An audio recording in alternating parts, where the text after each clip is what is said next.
Hola y bienvenidos. Hoy nos vamos a meter con una pregunta que, parece simple, pero es la base de todo.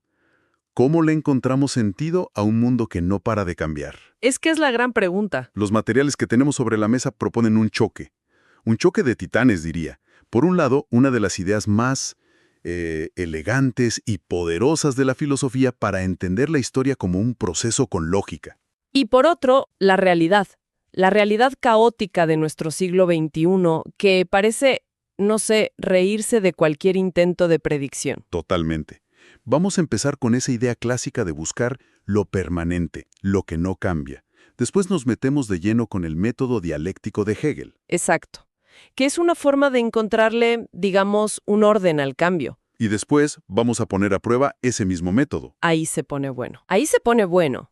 Vamos a analizar como ciertos eventos que nadie vio venir, que vamos a llamar disrupciones. Bueno, ¿cómo moldearon nuestro mundo? Y esto nos va a llevar a unas preguntas clave, sobre todo para quienes hoy están en la universidad acá en Argentina. Perfecto. Bueno, empecemos a desarmar esto. Los materiales señalan algo que es fundamental. Desde la antigüedad, la gran meta del conocimiento era encontrar aquello que no cambia. Exacto. Es una idea muy potente, ¿no? Pensa en la ciencia moderna, como dice el material. La ley de la gravedad. Es el ejemplo perfecto. Claro. Es una única fórmula, invariable, que busca explicar una infinidad de casos particulares. Es un intento de reducir todo lo que varía a algo constante. Y esto viene de lejos. Los antiguos griegos hacían algo parecido. Para Platón, lo verdaderamente real, lo permanente, eran las ideas. Ajá. Para Aristóteles era la sustancia. Una sustancia podía cambiar en sus accidentes, digamos, su color, su tamaño, pero su esencia, su núcleo, seguía intacto. Lo fascinante ahí es el supuesto de fondo, ¿no? Que el conocimiento verdadero es el conocimiento de lo inmóvil, de lo fijo. Claro. Pero ¿qué pasa cuando lo que queremos entender es el cambio mismo? ¿Qué pasa cuando nuestro objeto de estudio es la historia humana, que es puro movimiento? Y aquí es donde se pone realmente interesante. Las fuentes nos presentan a Hegel que propone un giro radical. En lugar de buscar algo permanente más allá del cambio, decide encontrar la lógica dentro del cambio. Eso es lo revolucionario. Hegel plantea que la realidad no es un conjunto de cosas estáticas. No es una foto. No, es un proceso dinámico, es una red de relaciones. Comprender algo no es aislarlo, es entender sus conexiones dentro de un todo que se mueve. A esto lo llama lo concreto. No el objeto solito, sino el objeto en su red y en su devenir. Entonces, para Hegel, la pregunta clave no es ¿qué es esta cosa? No. Sino más bien, ¿en qué se está convirtiendo? Y este proceso de llegar a ser, este devenir, es lo que él llama dialéctica. Justamente. Y este proceso, ojo, tiene una estructura racional. No es un caos. El material describe 3 momentos que son clave. Primero, la afirmación o tesis. El punto de partida. El punto de partida.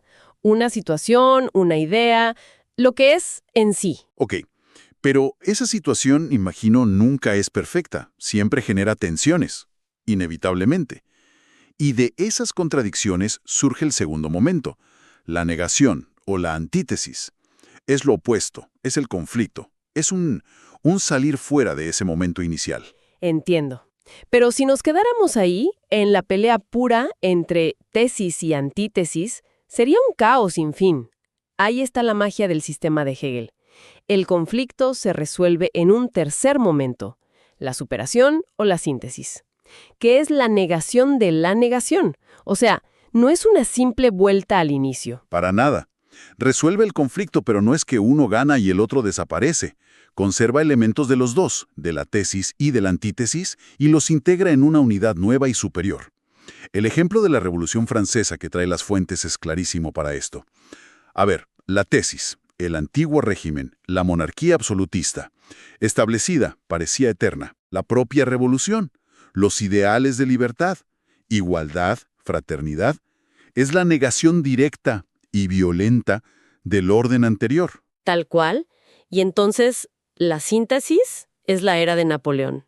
Me parece brillante el ejemplo. Es perfecto. Porque Napoleón no vuelve a la monarquía de antes, pero tampoco sigue con el caos revolucionario. Él recupera el orden, la estabilidad, que son rasgos de la tesis, Claro. pero al mismo tiempo institucionaliza los principios de la revolución, o sea, los conserva, crea una nueva realidad. Y esto es lo más importante. Esa síntesis se convierte a su vez en una nueva tesis, Exacto. lista para ser negada en un nuevo proceso. Hegel imaginaba la historia no como un círculo que se repite, sino como una espiral ascendente. Siempre hay progreso. Siempre hay progreso, hay superación. Lo permanente no es una cosa, sino la lógica misma de este movimiento dialéctico.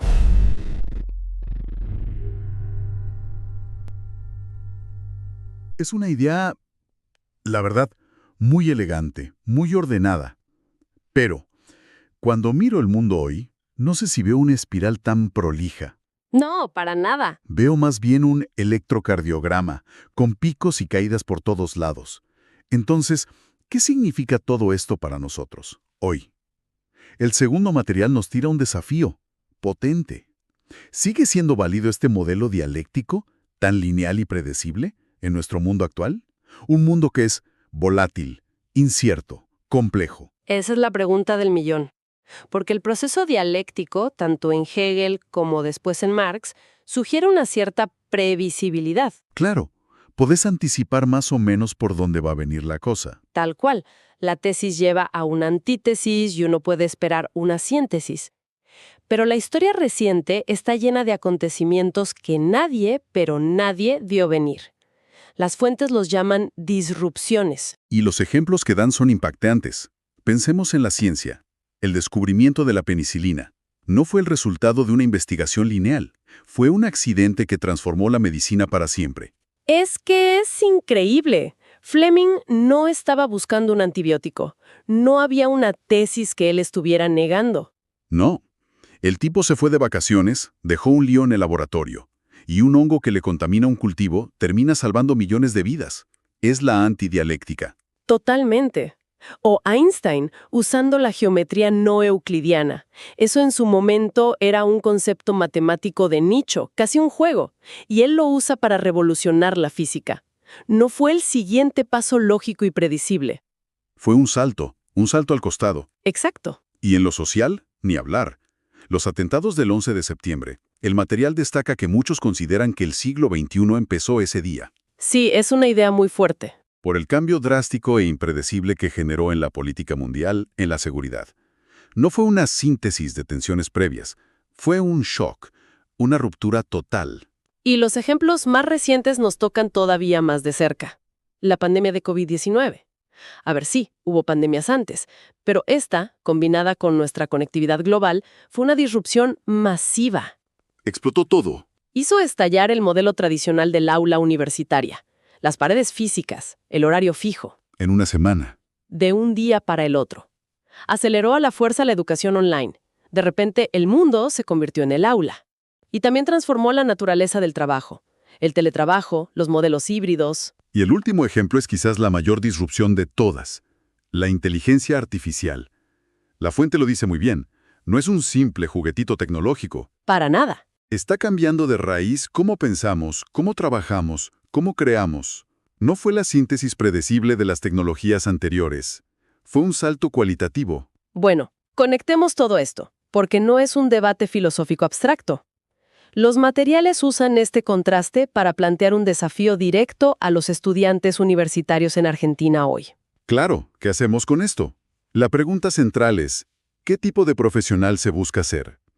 ¿Se buscará ser un profesional de la linealidad que sigue un camino predecible, que opera dentro de los marcos ya establecidos? Claro, alguien que es experto en la tesis del momento. Exacto, pero que corre el riesgo de volverse obsoleto. ¿O se buscará ser un profesional de la disrupción? Alguien que no solo esté atento a los cambios inesperados, sino que sea capaz de identificarlos, de generarlos, de aprovecharlos. Alguien que encuentra oportunidades en lo impredecible. Fundamental del paradigma científico actual, tanto en las ciencias naturales como en las sociales. Los modelos lineales ya no alcanzan para explicar el progreso. Ya no son suficientes. Y esto nos lleva a una última pregunta, que es muy potente y que está dirigida a toda la comunidad universitaria. A todos. La universidad la hacemos entre todos. Entonces, la pregunta es, ¿Estamos construyendo hoy una universidad disruptiva que esté realmente preparada para los desafíos del siglo XXI? Es una pregunta incómoda, pero necesaria. Bueno, hemos viajado desde la búsqueda griega de lo permanente hasta la lógica elegante del cambio de Hegel, para finalmente chocar con la realidad disruptiva de nuestro propio siglo. La tensión central queda planteada, ¿no? Entre ese progreso ordenado en espiral de la dialéctica y el poder repentino de la disrupción, que redefine las reglas del juego de un momento a otro. Y para cerrar, dejamos una última idea para seguir pensando que se construye sobre todo esto que discutimos. A ver, Las fuentes contrastan la linealidad y la disrupción como fuerzas opuestas. Pero, ¿y si en realidad estuvieran relacionadas? ¿Y si se necesitaran? ¿cómo sería eso? Quizás el desarrollo lento, lineal, acumulativo de un campo, la tesis, es precisamente lo que va creando las condiciones para que ocurra una disrupción. Ah, mira vos. Una antítesis tan radical que no solo niega lo anterior, sino que cambia el paradigma por completo. ¿Qué implicaría eso para nuestra forma de aprender y de trabajar hoy?